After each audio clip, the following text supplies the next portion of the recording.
SCP-022. Clasificación del objeto. Euclid. Una puerta de bóveda ha sido instalada después del incidente 022-827 para sellar SCP-022.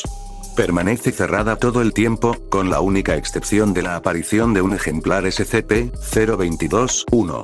La puerta original de SCP-022 fue destruida durante el incidente 022-827, con intentos de reemplazo que fracasaron.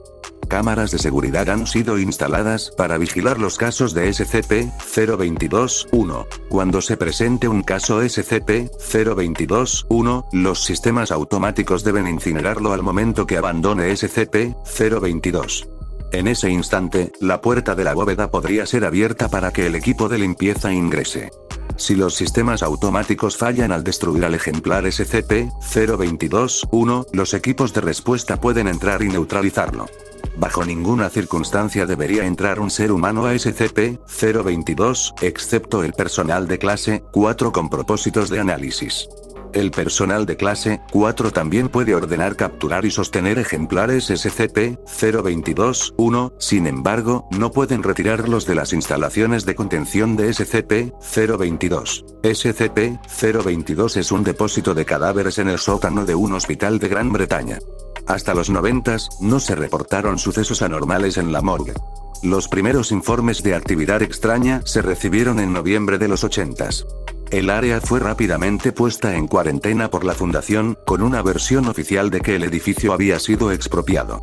La causa de la aparición repentina de estas extrañas propiedades se sigue investigando. Periódicamente, una gaveta, al azar, se abre dentro de la morgue mostrando un cadáver cubierto con una sábana. Después de aproximadamente 6 minutos de abierta, el cadáver cobrará vida y tratará de salir de la morgue. En este punto, el cadáver se denominará como SCP-022-1.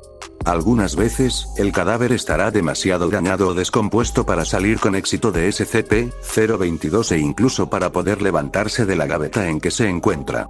En este caso, SCP-022-1 suele luchar y retorcerse sobre la plancha hasta perecer.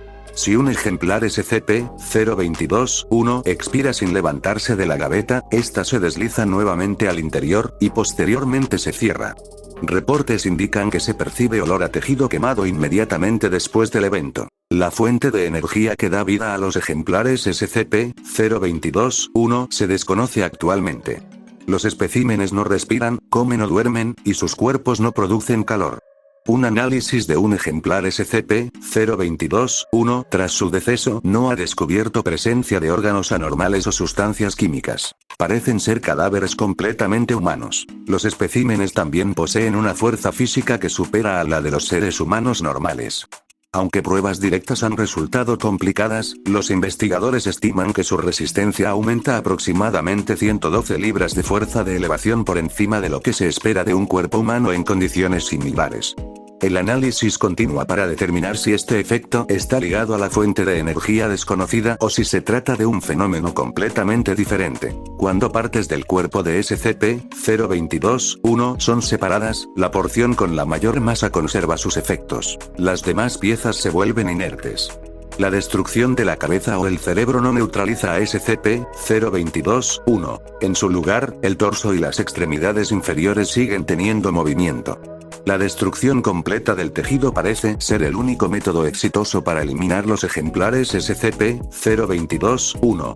Si se dejan solos, los especímenes SCP-022-1 simplemente expiran, sus movimientos cesan y nuevamente parecen simples cadáveres.